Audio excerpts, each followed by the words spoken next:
है। आज 9:30 तक अमावस है। अच्छा, फिर इसके बाद परिवार लगेगी। फिर गोवर्धन पूजा कल है। तिथि में है ही नहीं। हाँ, उद्या तिथि माननी चाहिए ना दादा। यो ही मैं कह रही हूँ, कल माउस निकाल दी कहीं ने शाम ने।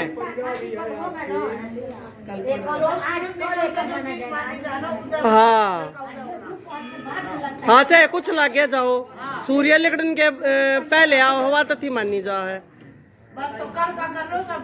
करा जाना, कंफ्यूज मत कर देना। हाँ ना, आज तो माउस काटेंगे। होता है आपको त्योहार करना है, दिन भर व्रत अपना, लेकिन ये दोपहर के बाद देखो हमारे तो है गोवर्धन की पूजा कल, आज निकालेंगे माउस। बोल दिया पंडित जी भी कह रहे हमारे आड़े तो किशनगढ़ में भाई कल है गोवर्धन की पूजा, और परसों चढ़ाओगे चाची। आज तो हम माउस काटेंगे। काटेगी कैरी। अन्नकूट गोवर्धन पूजा कल का दिया है। भैया दूज परसों का यम द्वितीया और भैया दूज बुधवार की दिया है। तो जिन कल माउस काटी हुआ गलत काटी 3 बजे, आज हम काटेंगे माउस से। हाँ राधे राधे सबने, राधे राधे। नारायण भगवान की भक्ति से भरे भाव हे हरि मेरे मन उपजाओ। 17वां अध्याय कार्तिक कृपा दृष्टि कर जाओ। आज हो गया 17वां। उस समय शिव जी के गण प्रबल थे। उन्होंने जलंधर, शुंभ, निशुंभ, महासुर, कालनेमी आदि को पराजित कर दिया। यह देखकर सागरपुर जलंधर एक रथ पर जिस पर लंबी पताका लगी हुई थी उस पर चढ़कर युद्ध भूमि में संग्राम करने लगा। इधर जय और शील नामक शंकर के गण भी संग्राम में तत्पर। सोमवती अमावस की कथा। एक साहूकार के 7 बेटे थे, 7 बहू थी और 1 बेटी थी। साहूकार घर पर एक जोगी भिक्षा के लिए आता है तो साहूकार की बहू भिक्षा देने से न देती। जब कभी भी साहूकार की लड़की भिक्षा लेकर आती तो जोगी भिक्षा नहीं लेता और वह कहता कि लड़की क्यों तो सुहाग है पर भाग्य में दुहाग लिखा हुआ है। यह सुनकर उसकी लड़की सोचने लगी। माँ ने पूछा, बेटी तुझे किसकी बात की चिंता है? तो लड़की बोली कि एक जोगी भिक्षा लेने के लिए आता है, वह कहता है कि सुहाग पर तेरे भाग का दुहाग लिखा है। यह आवाज सुनकर माँ बोली, उस जोगी को बता दे लूंगी। अगले दिन माँ छुप कर बैठ गई। जोगी भिक्षा लेने के लिए आया, लड़की भिक्षा देने लगी तो आज भी जोगी वैसे ही बोला। इतनी बात सुनकर माँ निकल कर आ गई और बोली, एक तो तू हम तुझे भिक्षा देते हैं और ऊपर से तू हमें गाली देता है। जोगी बोला, मैं गाली नहीं देता हूँ, सच्ची बात कहता हूँ, इसके भाग में ऐसा लिखा ही है। तब माँ बोली कि अगर तुझे इतना ही मालूम है तो इसमें बचाने का उपाय भी तो मालूम होगा। जोगी बोला, हाँ, 7 समुद्र पार एक सोना धोवन रहती है जिससे सोमवती अमावस कर रखी है। अगर उसे आकर फल दे दे तो इसका दुहाग टल सकता है। वह सुनकर माँ बहुत रोने लगी। के समय भी सर्प काटने से उसकी मृत्यु हो जाएगी। यह आवाज सुनकर माँ बहुत धोबिन के पास गई। रास्ते में बहुत तेज धूप पड़ रही थी तो एक पीपल के पेड़ के नीचे बैठ गई। पेड़ पर गरुड़ पंखनी का बच्चा रहता था जिसे सांप डसने आया था। साहूकारनी ने सांप को मार दिया और बच्चे को बचा लिया। अब गरुड़ पंखनी आई, सब जगह खून देखकर साहूकारनी को चोट चोट मारने लगी। साहूकारनी बोली, मैंने तो तेरा बच्चा बचाया, अब तू गरुड़ पंखनी बोली तू मेरे बच्चे को बचाया है, तू मुझे कुछ मांग ले। साहूकारनी बोली, पहले वचन भरो फिर सोना धोबिन के घर वचन दूंगी। साहूकारनी बोली, मुझे 7 समुद्र पार सोना धोबिन के घर छोड़ दो। अब गरुड़ पंखनी ने उषा सोना धोबिन के घर छोड़ दिया। वहां जाकर साहूकार ने सोचा, अब इसको कैसे मनाऊं। सोना देवी के घर पर 7 बहू थी जो कि घर का काम करने के लिए आराम से हर समय लड़ती झगड़ती रहती थी। रात को सब सो जाते थे, साहूकारनी सोना धोबिन के घर जाती और उसका सारा काम कर देती थी और दिन निकलने से पहले ही चली जाती थी। अब सारी बहू आपस में सोचती थी कि सारे घर का काम कौन करता है और वो आपस में एक दूसरे को कुछ भी नहीं पूछती। एक दिन सोना धोबिन ने बहू से पूछा कि आजकल तुम आपस में लड़ती झगड़ती भी नहीं हो, सारे घर का काम कौन करता है? अब बहू बोली, मैं काम तो हमको भी करना पड़ता है, लड़ाई करने से क्या फायदा है। सोना देवी ने सोचा कि आज से देखूंगी कि कौन सी बहू सारा काम करती है। रात को देखा कि एक लुगाई आई और घर का सारा काम करके जाने लगी तो सोना देवी ने पूछा, कौन है और तुझे क्या चाहिए? साहूकारनी बोली, पहले वचन भरो। सब सोना धोबिन उससे वचन देती है। अब साहूकारनी बोली, मेरी बेटी के भाग में दुहाग लिखा है, सो तू चलकर सुहाग दे देगी क्योंकि तूने सोमवती मावस कर रखी है।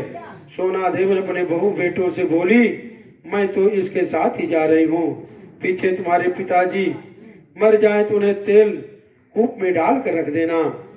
अब वह साहूकारनी के घर आ गई। साहूकार ने अपने बेटी का विवाह किया। जब फेरे होने लगे तो सोना धोबिन कच्चा करवा दूध और तार लेकर बैठ गई और थोड़ी देर में सांप आया, उस लड़की को डसने लगा तो सोना धोबिन ने करवा आगे कर तार से सांप को बांध दिया। डर के मारे सांप मर गया।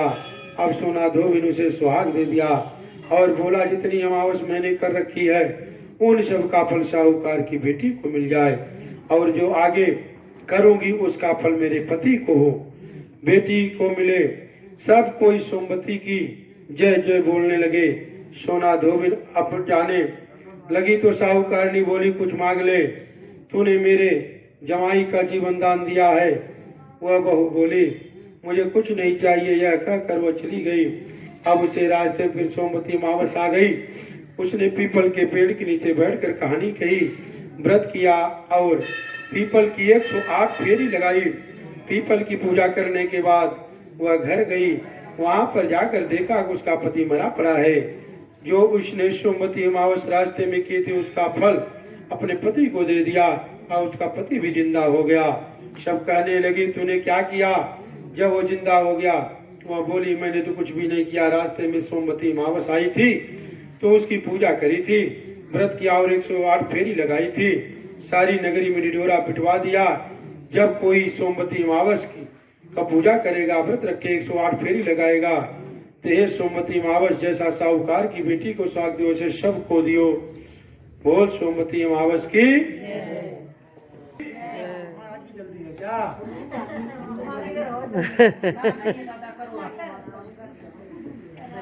एक गुजरी थी, उसने अपने बहू से कहा कि तू दूध दही बेचा, तो बहू दूध बेचने गई थी। कार्तिक का महीना आया, वहां पर सब औरतें पीपल सींचते आती थी, वह भी बैठ गए। औरतों से पूछने लगी, तुम क्या कर रही हो? औरत बोली, हम तो पीपल पतवारी सींच रही हूँ। उसने पूछा, इससे क्या होता है? औरत ने जवाब दिया, इसके करने से अन्न धन मिलता है, वर्षों का बिछड़ा हुआ पति मिलता है। उस गुजरी ने कहा, तुम तो पानी से सींच रही हो, मैं दूध दही से सींचूंगी। और उसकी सास रोज कहती, दूध दही के पैसे ला। उसने कहा, जब कार्तिक का महीना पूरा हो जाएगा मैं दूध दही के पैसे ला के दे दूंगी। और कार्तिक का महीना पूरा हो गया, पूर्णमासी के दिन गुजरी पीपल पतवारी के पास जाकर धरना देकर बैठ गई। पीपल ने पूछा, तुम क्यों यहाँ पड़ी है? उसने कहा कि मेरी सास दूध दही के पैसे मांगेगी। पीपल ने कहा, मेरे पास तो पैसे नहीं है, ये फांडे डंडे पान के पत्ते पड़े हुए, ले जा गुल्लक में रख दियो। जब सास पूछा पैसे लाई तो गुजरी ने कहा, मैंने पैसे गुल्लक में रख दिए हैं। तब सास ने गुल्लक खोल कर देखा तो उसमें सारे देखती रह गई और उसमें हीरे मोती जगमगा रही। पत्तों का धन हो गया। सास बोली, बहू इतना पैसा कहाँ से लाई है? बहू ने आकर देखा तो बहुत धन पड़ा हुआ है। तब गुजरी ने कहा, सासू जी मैंने तो 1 महीना दूध दही से पीपल की पतवारी को सींचा था और मैंने उससे धन मांगा तो उसने मुझे भांडे टंडे पान दे दिए हैं, मैं गुल्लक में रख दिए हैं और वो हीरे मोती हो गए हैं। तब सासू जी ने कहा, अब की बार पतवारी में भी सींचूंगी। सासू दूध दही तो बेच आती और रानी धोकर पीपल पटवारी पर रख आती थी। बहू से कहती थी तू मेरे से पैसे मांग। बहू बोला कभी बहू भी सासू से पैसे मांगती है। तो सासू बोली तू मेरे से पैसे मांग। तो बहू ने कहा सास ये दूध दही के पैसे लाओ। सासू जी ने पीपल पटवारी पर जाकर धरना देकर बैठ गई।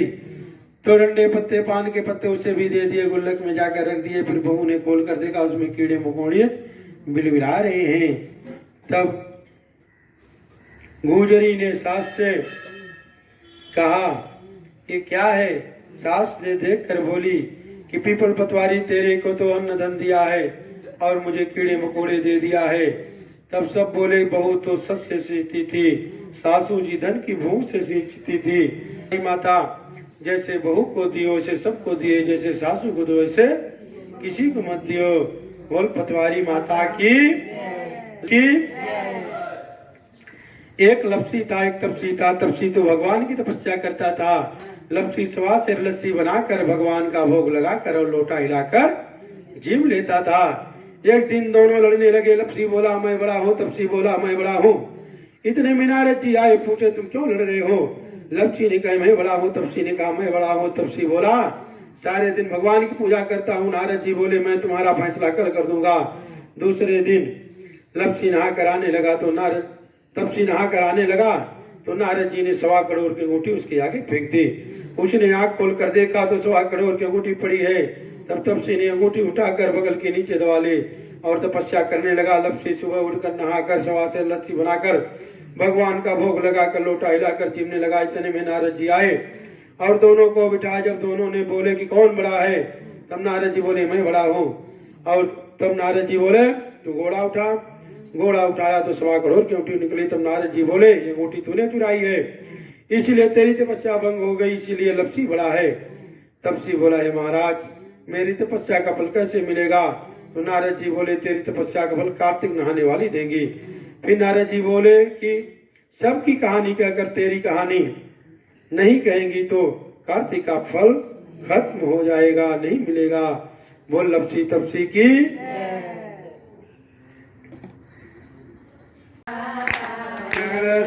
नारायण नारायण नारायण नारायण भगवान नारायण नारायण नारायण भगवान